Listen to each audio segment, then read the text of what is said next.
Good morning. My name is Terry Strada. I am the National Chair for 9/11 Families United. I am joined today by Matthew Bocci, who will also make a few remarks after mine. On September 11, 2001, the United States suffered the worst terrorist attack on our nation when 19 mostly Saudi terrorists hijacked 4 commercial airliners and murdered 2,977 innocent people. Thousands more were injured, and over 2,000 rescue workers have lost their lives in the months and years after from exposure to toxic air among the ruins of the World Trade Center. My husband Tom was among those murdered that day. He was 41 years old. He left behind our 3 children, who were 7, 4, and 4 days old. Terrorism frightened all of us to our core and created challenges in our lives we work hard to overcome. Fear, anxiety, depression, loneliness, and profound sadness. Since 2002, along with the other 9/11 family members and survivors, I have committed my time and effort to bringing justice to any nation, individual, and institution responsible for the murder of my husband, including the Kingdom of Saudi Arabia. In the weeks, months, and years after September 11th, as difficult as they have been, I drew some comfort knowing that even though division existed in our country on many issues, when it came to 9/11, there was uniform agreement on 2 words: never forget. Sadly, 21 years later, some of our top American golfers have forgotten the pain and suffering perpetrated on the 9/11 community and have chosen to ignore that simple but powerful phrase as they were enticed by the riches being offered by the Kingdom of Saudi Arabia. Since the Saudi-funded LIV Golf Tour began last year, the 9/11 community has been outspoken in its conviction that LIV is nothing more than a PR stunt by the Kingdom designed to take the long, time-honored sport of golf and create a sports-washing entity aimed at diverting attention away from the Kingdom's support for terrorism, their offensive human rights record, and murders by offering a platform to legitimize Saudi Arabia as a respectable regime on the world stage. These golfers made a choice to turn their backs on their country and the 9/11 community by partnering with the Kingdom and agreeing to use golf to try to improve Saudi Arabia's tainted image. Worse, they knew exactly who they were getting in bed with. They simply did not care. Let me remind you what Phil Mickelson told one writer about the Saudis when he thought he was speaking privately. Quote, "They're scary mother effers to get involved with. We know they killed Khashoggi and have a horrible record on human rights. They execute people over there for being gay." Yet, just days later, Phil partnered with the Kingdom for a reported $200 million contract.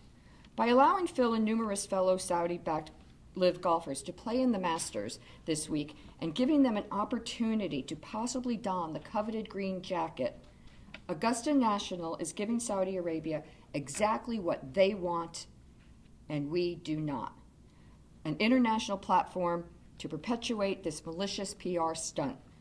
It is a decision that should be roundly condemned.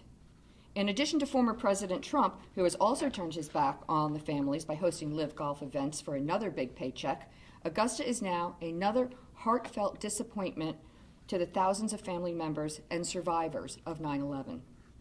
As disappointing, frustrating, and angering as these callous decisions to benefit the Saudis are, I am proud to say that over the last 21 years, we have made great strides in our pursuit for justice. With tens of thousands of pages of U.S. intelligence agency reports finally declassified by President Biden beginning in 2021, we now know that the Kingdom of Saudi Arabia, in addition to funding al-Qaeda, had government agents on their payroll who played a direct role in these attacks. If you were previously unfamiliar with these declassified documents, we are providing copies today. They are also available on our website, 911familiesunited.org. I hope you will read through them. We hope you will ask the LIV Golf players about them. It is well documented that Osama bin Laden and 15 of the 19 hijackers were Saudi citizens. However, you may not be aware of new information revealed in these pages, in these reports, which were not available to the 9/11 Commission. That officials in the Saudi government provided material and financial support for a U.S.-based network of assistance that the hijackers relied upon in order to carry out the deadly attacks. From housing, English lessons, flying lessons, and bank accounts, to car rentals and airline tickets. Everything they needed to plot, practice, and ultimately carry out the murder of 3,000 Americans on American soil. This was all provided by a support network created by the kingdom's paid government agents working in the Ministry of Islamic Affairs through the Saudi Embassy in Washington, D.C.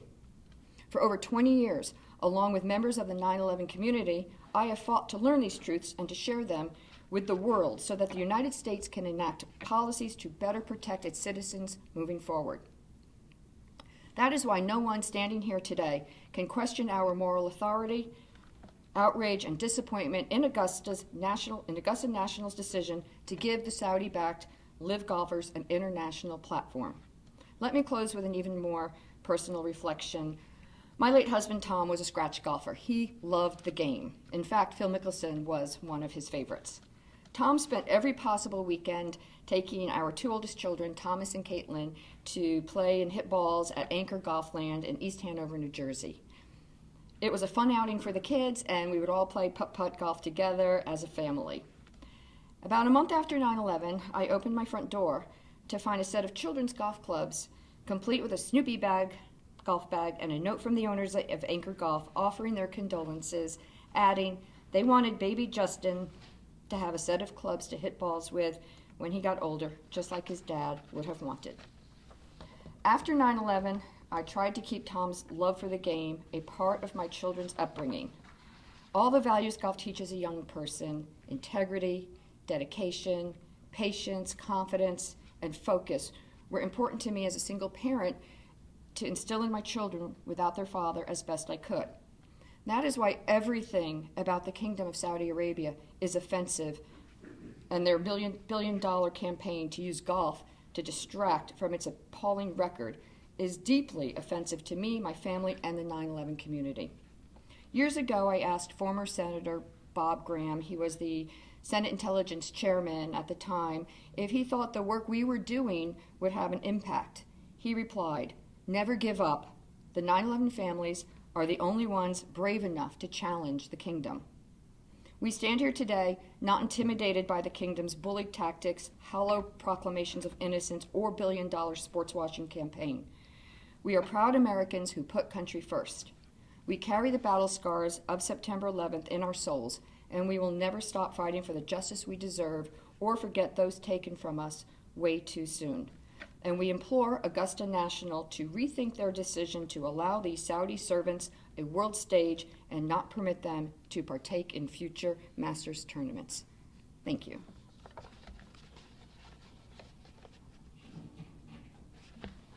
And now we're going to hear from Matthew.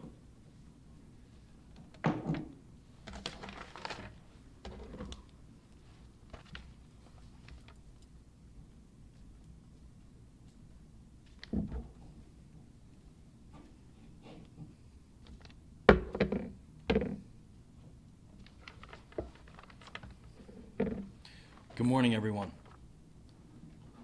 My name is Matthew Bocci, and it is an honor to speak in front of you all this morning. I feel compelled to share my story so that the world may never forget those that we lost on September 11th. We vowed we would never forget, and sadly, the LIV golfers seem to have forgotten the lives taken and the destruction caused on that horrific September day. I am here today on behalf of myself and my family, and out of respect for my father.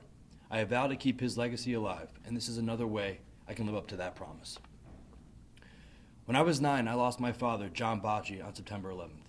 My dad worked on the 105th floor of the North Tower at Cantor Fitzgerald. When Flight 11 impacted his tower at 8:46 a.m., he had no way of escaping the building. My dad called my mom at 8:49 and told her a plane had hit the building and they were evacuating the tower. The line cut off, and he finally got through to her one last time and said goodbye. I know in my heart that he understood he would not make it out of the building alive that day, and he accepted his fate. For years, I suffered because of my father's death. Being the oldest of 4 boys, I knew I had to be a role model and a father figure to the best of my ability. I thought that knowing all the answers surrounding his death would bring me closure and peace, something I had been searching for all along. I looked at countless images of people hanging out of the windows of the North Tower, hoping I could locate my father and know his final whereabouts. Instead, all this did was bring more pain and suffering. which I would continue to endure for years. 9/11 affected my life and who I am in many ways, but today I'm using that suffering to help others and to stand up for what I believe is right. Back in the early summer of last year, 9/11 Families United penned a letter to the first golfers to sign on to the LIV League, expressing outrage towards the creation of LIV Golf and their participation in this Saudi sports washing scheme. Later that summer, we held a press conference voicing our anger and disappointment with former President Trump's decision to host a LIV event at Trump National in Bedminster, New Jersey, which is nearly in our backyard and a stone's throw from ground zero. Since that first tournament, 10 more have transpired, and with each additional event, the Saudi kingdom continues its success in diminishing its tarnished image through sports washing. Today we are here to express our outrage again, as these money-hungry players get the opportunity to play in one of the most renowned golf tournaments, the Masters. These same players who collected a gargantuan sum of money have a chance to compete with the morally sound PGA players and have an opportunity to put on the green jacket. Allowing LIV players to participate in the Masters only intensifies the deliberate intention of sports washing by helping the kingdom accomplish its goal of improving its image on the world stage. The Saudis have continued denying any wrongdoing for their role in 9/11, even when our own U.S. intelligence reports say otherwise. Not only did we have to watch our loved ones' final moments on TV, but the rest of the world did too. Now we must ensure the rest of the world knows the truth about the kingdom's role in murdering our loved ones as the world watched in horror. We will continue pursuing justice as we have for nearly 22 years. As 9/11 families, we are all survivors of the trauma we experienced. We will not back down until justice is served and those who were responsible for the deaths of our loved ones are finally held accountable.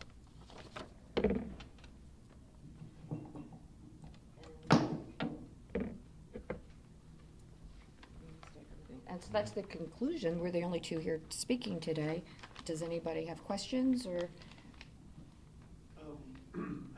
The Masters isn't the only tournament, obviously, that's allowing LIV golfers in. I think now all 4 majors have said this year. It seems like they've sort of kicked the can down the road for those next. But have you had communication with the 4 majors, and just what are your thoughts about really all 4 majors saying this is okay? It's very disappointing that the 4 majors are going to allow them to play. I had a brief conversation with Chairman Ridley yesterday.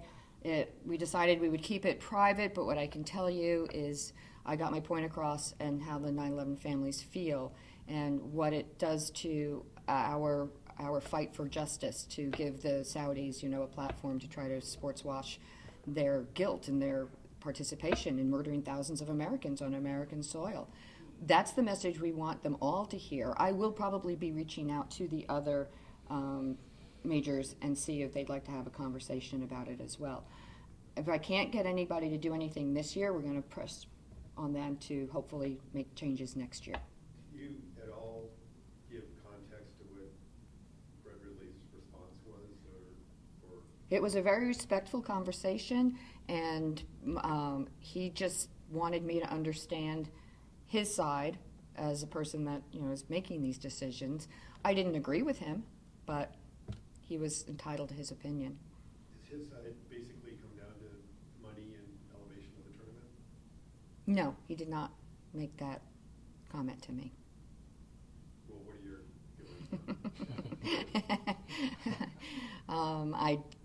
I believe that they're too afraid of the repercussions of telling these these LIV players that they couldn't play.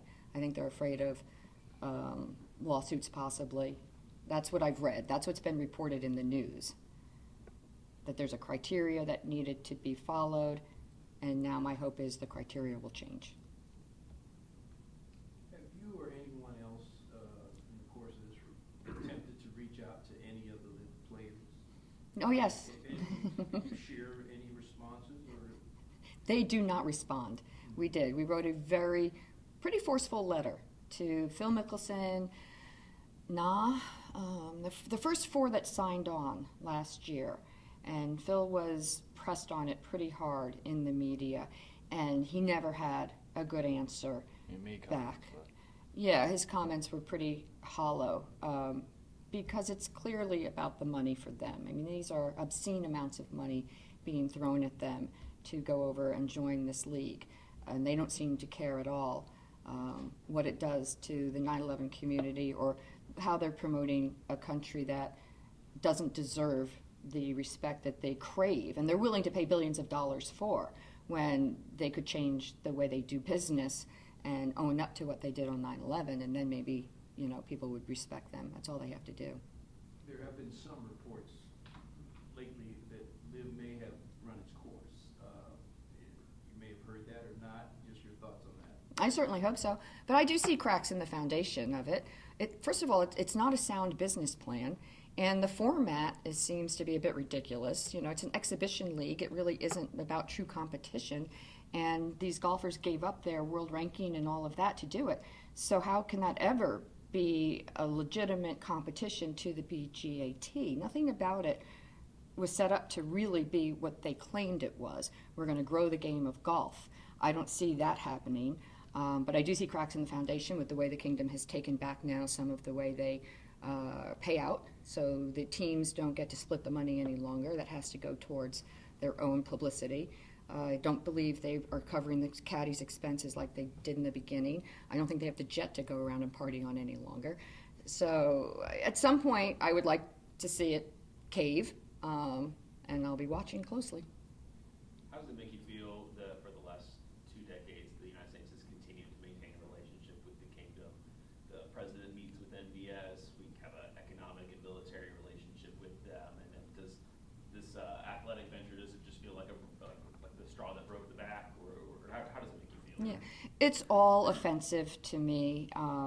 How our government is treating the relationship with the kingdom, knowing what we know now. So prior to President Biden, we didn't have all of this evidence at our fingertips. We didn't have all of these U.S. intelligence reports declassified. So when he gave an executive order and the information started coming out in troves, we were shocked at what we saw, and we tried very hard to get President Biden, when he went over to the kingdom, to have a conversation with them, like, look, it's in black and white. You can't deny this any longer. So what are you going to do about it? And he did not do that for us. You know, I understand the geopolitical relationship you have to have, and our military is over there protecting them. And I believe, you know, based on that alone, we should be calling the shots. You know, we are the United States of America. We should have the upper hand where the kingdom is concerned. And we have not had an administration yet that has had a backbone and that will actually have a hard conversation with them. Every administration has been a disappointment. So we were learning that information over the last 18 months or so. They've known that for a lot longer. Exactly. Oh, exactly. We asked President Trump if he would declassify, and he said to us, to our faces, we met with him in person, that he would. And the very next day, AG Barr stamped state secrets across them and took everything, every opportunity we had to find out what the U.S. intelligence. And it's actually some of the FBI guys have come forward, and it's a risk for them because they're not supposed to, they've been told to not help us. Can you imagine? Our own FBI has been told, don't help the 9/11 families. But they've done the best they can without telling us what was in those documents. Now that they're released, and they're still redacted, but as heavily redacted as they are, if anyone were to look on the FBI vault and find these documents, understand that they're heavily redacted for the general public, but our lawyers, our counsel, can see most of it. So that's what's important to me. Yeah, I'd love to see it, and someday maybe I will.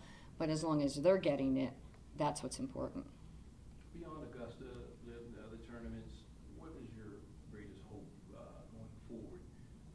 The revelations are released, so whatever can come from your efforts as well as the government maybe opening up more. Yeah, exactly. I would love to see the protective order lifted on our lawsuit, because with that right now, the media cannot come to the courtroom and cannot report on this. I would love to see the protective order lifted so that the media could report on what is being revealed in the courtroom. So I would love to see our lawsuit go forward, nail them hard, hit them hard, because they deserve it, so we can deter future terrorist attacks. This has really been my goal all along, that we're not going to be safe until we know the full truth about 9/11, how it happened, and how do we protect ourselves going forward.